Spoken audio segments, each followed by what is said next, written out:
আসসালামু আলাইকুম। আমি জান্নাতুন Naim Riya. Twin mummies lifestyle চ্যানেলের নতুন আরেকটি ভিডিওতে আপনাদের সবাইকে স্বাগতম জানাই। কাছে এবং দূরে যে যেখান থেকে আমার এই ভিডিওটি দেখছেন, আশা করছি আল্লাহর রহমতে আপনারা সবাই খুব ভালো আছেন। আলহামদুলিল্লাহ, আমরাও ভালো আছি। সকাল সকাল ঘুম থেকে উঠে দুই ভাই বোনের মারামারি লেগে গিয়েছে। ওদের সারাদিন এগুলো চলতেই থাকে। সারাদিন একজন আরেকজনকে মারছে, কামড় দিচ্ছে, আবার একজন আরেকজনকে ছাড়া একদমই থাকতে পারে না। তো যাই হোক, ওরা দুষ্টামি চালিয়ে যাক। এইদিকে আমি আমার সকালে নাস্তা তৈরি করে ফেলেছি। বাচ্চারা এটা খেয়ে নিবে এবং আমিও এটাই খেয়ে নিব।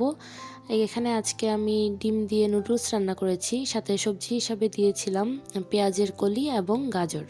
ইদানিং দেখছি আমার বাচ্চারা নুডলসটা বেশ ভালোই পছন্দ করছে, তাই প্রায়ই নুডলস বানানো হয়। সাথে আমিও খুব পছন্দ করি নুডলস খেতে, আমারও খাওয়া হয়ে যায়। নাস্তা করার পরও অনেকটা নুডলস রয়ে গিয়েছিল, সেটুকু আমি তুলে রেখেছি, বিকালে বাচ্চাদেরকে নাস্তা হিসাবে দিয়ে দিব। ওরা যেহেতু নুডলস পছন্দ করছে, বিকালে ইনশাল্লাহ খেয়ে নেবে। তারপর বেশ খানিকটা সাবুদানা ভিজিয়ে নিলাম, আজকে দুপুরে সাবুদানা রান্না করব। তারপর চলে এলাম ঘর গোছাতে। ঘরের কি অবস্থা হয়েছিল দেখতেই পেয়েছিলেন। দুজন খেয়েছে, ঘর যেমন ফ্লোর নোংরা করেছে, বিছানার অবস্থা আর নাই বা বলি। বিছানা না গুছিয়ে সকাল সকাল রান্না করতে চলে গিয়েছিলাম। আর তারপর সময় হয়ে গেল মুনজাইনের ঘুমানোর। সবাই আপনারা জানেন যে মুনজাইন সকালে একটু দ্রুত ঘুম থেকে উঠে যায়।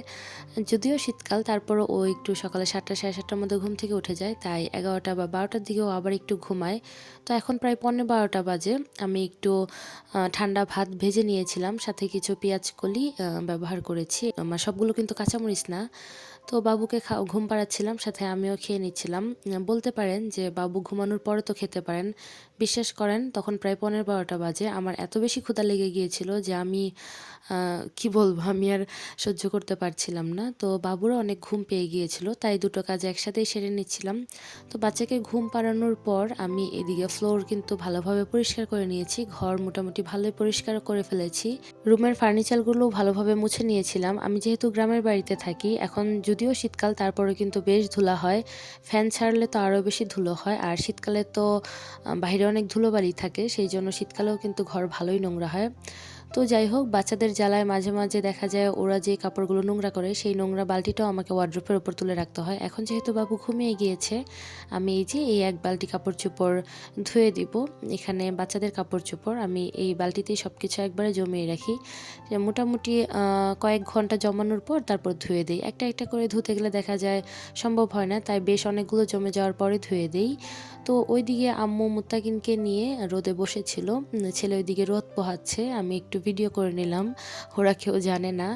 আর এইদিকে আমি আমার কাপড় চোপড়গুলো ধুয়ে ফেলবো। এই তো কাপড় চোপড় ধোয়া শেষ হয়ে গিয়েছে। এর মাঝে কিন্তু মুনজাইন ঘুম থেকে জেগে উঠেছে। মাঝখানে বেশ অনেকটা সময় পার হয়ে গিয়েছিল। দুপুরের রান্না অলরেডি শেষ হয়ে গেছে। আজকে দুপুরের রান্না সম্পূর্ণভাবে আম্মু করেছে। আমি তখন বাচ্চাদেরকে নিয়ে রুমে বসেছিলাম, তখন আর ভিডিও করা হয়নি বা করাও সম্ভব হয়নি, যেহেতু আমি বাচ্চাদেরকে নিয়েছিলাম আর দুজনে একদম সজাগ ছিল। তো ওদের সাথে খেলছিলাম, গল্প করছিলাম। তো এর মাঝে আম্মু রান্নাবান্না শেষ করে ফেলেছে। তারপর আমি কিচেনে চলে এসেছি বাচ্চাদের জন্য লাঞ্চ তৈরি করতে। আমার বাচ্চারা ইদানিং একদমই ভাত খেতে চায় না। তো কি আর করব, সবসময় বাচ্চাদের রুচি তো একরকম থাকে না। যদিও আমি চেষ্টা করতাম আগে দুপুরের দিকে, আমি যখন ভাত খেতাম দুপুরবেলা, আমার সাথেই আমরা তিনজন একসাথে বসে খেয়ে ফেলার চেষ্টা করতাম, ওদের জন্য আলাদাভাবে তেমন একটা নিতাম না। আর বাচ্চাদের বয়স যেহেতু এখন 17 মাস, বাচ্চারা আলহামদুলিল্লাহ যদি ভাত খায় আমাদের তরকারি দিয়েই খেতে পারে। ওরা আমাদের তরকারি খেয়ে অভ্যাস হয়ে গিয়েছে। যদি খুব বেশি ঝাল হয়ে যায় কোনো তরকারি, সেটা আমি সবসময় অ্যাভয়েড করি, বাচ্চাদের কখনো আমি বেশি ঝাল খাওয়াই না। তো তারপর এই যে সাবুদানা রান্না করে নিচ্ছি, বাচ্চাদের লাঞ্চ আজকে এটাই থাকবে। এখানে আমি গরুর দুধ আর খেজুরের গুড় ব্যবহার করেছি, আপনারা দেখতেই পেলেন। সাথে কিন্তু একটা দেশি মুরগির ডিমও দিয়েছি। কিভাবে রান্না করেছি সেটা তো আপনারা দেখতেই পেলেন, তাই আর আলাদাভাবে কিছু বলছি না। আর এখানে যেন ডিমের কোনো গন্ধ না ছড়ায়, ডিমটা যদিও অনেকটা ছোট, আর এখানে খেজুরের গুড় ব্যবহার করার পর সেই গন্ধটা একদমই চলে গিয়েছে। তারপর আমি দুটো দারচিনি ব্যবহার করেছিলাম, যেন এটা আরও সুন্দর একটা ঘ্রাণ ছড়ায়। বাচ্চারা মাশাআল্লাহ ভাত না খেলেও সাবুদানাটা তৃপ্তি করে খেয়েছে। আলহামদুলিল্লাহ, আমার রান্না সার্থক। বাচ্চারা যদি পেট ভরে খায় তাহলে কিন্তু মা হিসাবে আমার খুবই ভালো লাগে। আমি জানি এটা সকল মায়েদেরই কথা, সব মায়েদেরই বাচ্চাদের পেট ভরে খেলে অনেক বেশি খুশি লাগে। মা না হলে আসলে এগুলো ছোট ছোট আনন্দগুলো আসলে উপভোগ করা সম্ভব না। যাই হোক, বাচ্চাদেরকে আগে কিন্তু আমি ভাত খেয়েছি, তারপর ওদেরকে খাওয়ানোর চেষ্টা করেছি। ওরা ভাত খুব একটা খেলো না, তারপর ওদেরকে সাবুদানা খাইয়ে দিয়েছিলাম। সাবুদানা খাওয়ার পর ওরা দুজনেই একসাথে বিকালবেলা ঘুমিয়েছে। তো মুত্তাকিন ইদানিং একবেলাই ঘুমায়, যেহেতু সকালে দেরি করে ঘুম থেকে ওঠে। আর মুনজাইন 2 বার ঘুমায়, একবার সকালে ঘুমায় আর একবার দেখা যায় বিকালে ঘুমায়। তখন ওরা 2 ভাই বোন মাঝে মাঝে একসাথে টাইম পড়ে যায়। যেদিন একসাথে ওদের ঘুমানোর টাইম পড়ে যায় সেদিন তো আমি মহা খুশি হয়ে যাই, নিজের জন্য অনেকটা সময় পেয়ে যাই। তো ঘুম থেকে ওঠার পর ওদেরকে আমি কিছু কিশমিশ দিয়েছিলাম খাওয়ার জন্য। আর ওই যে সকালের একটু নুডলস ছিল তখন যে তুলে রেখেছিলাম, সেটার ভিডিও করতে মনে ছিল না, তো ওই নুডলসটা একটু খেয়েছে আর তারপর কয়েকটা কিশমিশ খেয়ে নিল। তো মাশাল্লাহ আলহামদুলিল্লাহ, বাচ্চারা আজকে মোটামুটি সারাদিন আমাকে খাবার দাবার নিয়ে একদমই ডিস্টার্ব করেনি। যতটুকু দিয়েছি সম্পূর্ণ না খেয়ে শেষ করতে পারলেও ওরা যতটুকু খেয়েছে আলহামদুলিল্লাহ ওদের পেট ভরেছে। দেখবেন কি, বাচ্চারা যখন পেট ভরে খাবে, অর্থাৎ যেদিন ওরা ঠিকমতো খাবে, বাচ্চা যদি অসুস্থ না থাকে, ঠিকমতো খাওয়া দাওয়া করে, তাহলে দেখবেন একদম আপনাকে জ্বালাতন করবে না।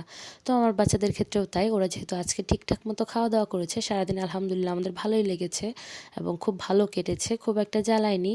তো রাতের বেলা আমি আমার খাবার সেরে নিচ্ছিলাম। তো আমি যখন খাচ্ছিলাম তখন মুত্তাকিনকে খাওয়ানোর চেষ্টা করেছি, কিন্তু মুত্তাকিন অল্প একটু ভাত খেলেও মুনজাইন একদমই খায়নি। তো তারপর আমি ভাবলাম যে তাহলে দেখা যাক কি খাওয়ানো যায়। তো ভাবতে ভাবতে ভাবলাম যে এখন আর নতুন কিছু রান্না করব না, যেহেতু সাবুদানা আরও কিছুটা ছিল এবং মুনজাইন মাসাল্লাহ সাবুদানা পছন্দ করে, দুপুরেও খেয়েছে। তো মেয়ের জন্য তারপর আমি সাবুদানাটা আবার একটু খাইয়ে দিয়েছিলাম। আর এইদিকে দেখতে পেলেন যে আমি পানি গরম করে নিয়েছি। আর কারণ হচ্ছে যে মুনজাইন কিন্তু ফর্মুলা দুধ খায় আর মুত্তাকিন ব্রেস্ট ফিডিং করে। তো রাতের বেলা মুনজাইন যখন সজাগ হবে তখন ওকে আমার ফর্মুলা দুধটাই দিতে হবে, আর মুত্তাকিন তো ব্রেস্ট ফিডিংই করবে। আর এই যে একটু সাবুদানা গরম করে নিয়েছি, এই সাবুদানাটুকু আমি মুনজাইনকে খাইয়ে দিয়েছিলাম।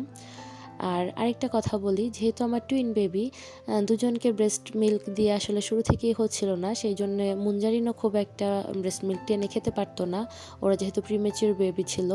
তো মুনজাইনকে আমি 40 দিন পর থেকে ফর্মুলা দুধ শুরু করি। আলহামদুলিল্লাহ মুনজাইনের কোনো সমস্যা হয়নি, মুনজাইন খেয়েছে আর মুত্তাকিন তারপর ব্রেস্ট মিল্ক টেনে খেতে সক্ষম হয়েছে এবং তারপর থেকে এখন পর্যন্ত মুত্তাকিন ব্রেস্ট মিল্কই খায়। তবে মুনজাইন এখনও ব্রেস্ট মিল্ক খায় না, ও শুধু ফর্মুলায় খায়। তো রাতের বেলা যেহেতু ঘুমের মধ্যে অনেকবার সজাগ হয়ে যায়, দেখা যায় ঘুমের মধ্যে চোখ বন্ধ করে একটু কান্না করে ওঠে খাওয়ার জন্য। এটা আসলে অভ্যাস, এখন এই অভ্যাসটা পরিবর্তন করতে পারিনি। তো মুত্তাকিন ঘুমের মধ্যে ব্রেস্ট মিল্ক খেয়ে ঘুমিয়ে যায় আর মুনজাইনকে দুধ বানিয়ে দিতে হয়। সেই জন্য যেহেতু এখন শীতকাল, তাই গরম পানি ফ্লাক্সে নিয়ে নিই আর সাথে ফর্মুলা দুধ থাকে, সেটা বানিয়ে ওকে খাওয়াতে হয়। রাত্রেবেলা আসলে ফর্মুলা দুধ খাওয়ানোটা একটু বেশি কষ্টকর হয়ে যায়, তারপরেও কিছু করার নেই, বাবু যেহেতু ছোট, আস্তে আস্তে ইনশাল্লাহ এই অভ্যাসগুলো পরিবর্তন হয়ে যাবে। তো সব কিছু করে তারপর এই তো চলে এলাম হচ্ছে ওদের দুজনকে রেডি করতে।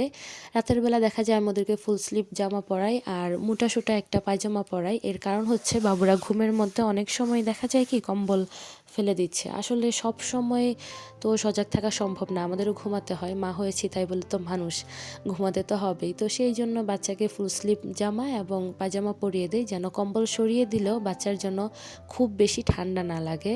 তো আমি বারবারই চেষ্টা করি ঠিক করে দেওয়ার, কিন্তু তারপরও দেখা যায় মাঝে মাঝে এরকম হয়ে যায় যে বাবুর হাত পা ঠান্ডা হয়ে আছে, সেই জন্য এরকম একটু মোটা পায়জামা আর ডাবল পার্টের জামা পরাই। শীত অনুযায়ী, যেদিন কম শীত থাকে সেদিন এরকম পরাই। এই তো আমাদের কাটানো আরও একটি সুন্দর দিনের কথা আপনাদের সাথে শেয়ার করলাম। কেমন লাগলো প্লিজ কমেন্ট করে জানাবেন, ভালো লাগলে প্লিজ লাইক কমেন্ট শেয়ার আর চ্যানেলটি সাবস্ক্রাইব করে আমাদের পাশে থাকবেন। আজকের মতো বিদায় নিচ্ছি, আল্লাহ হাফেজ।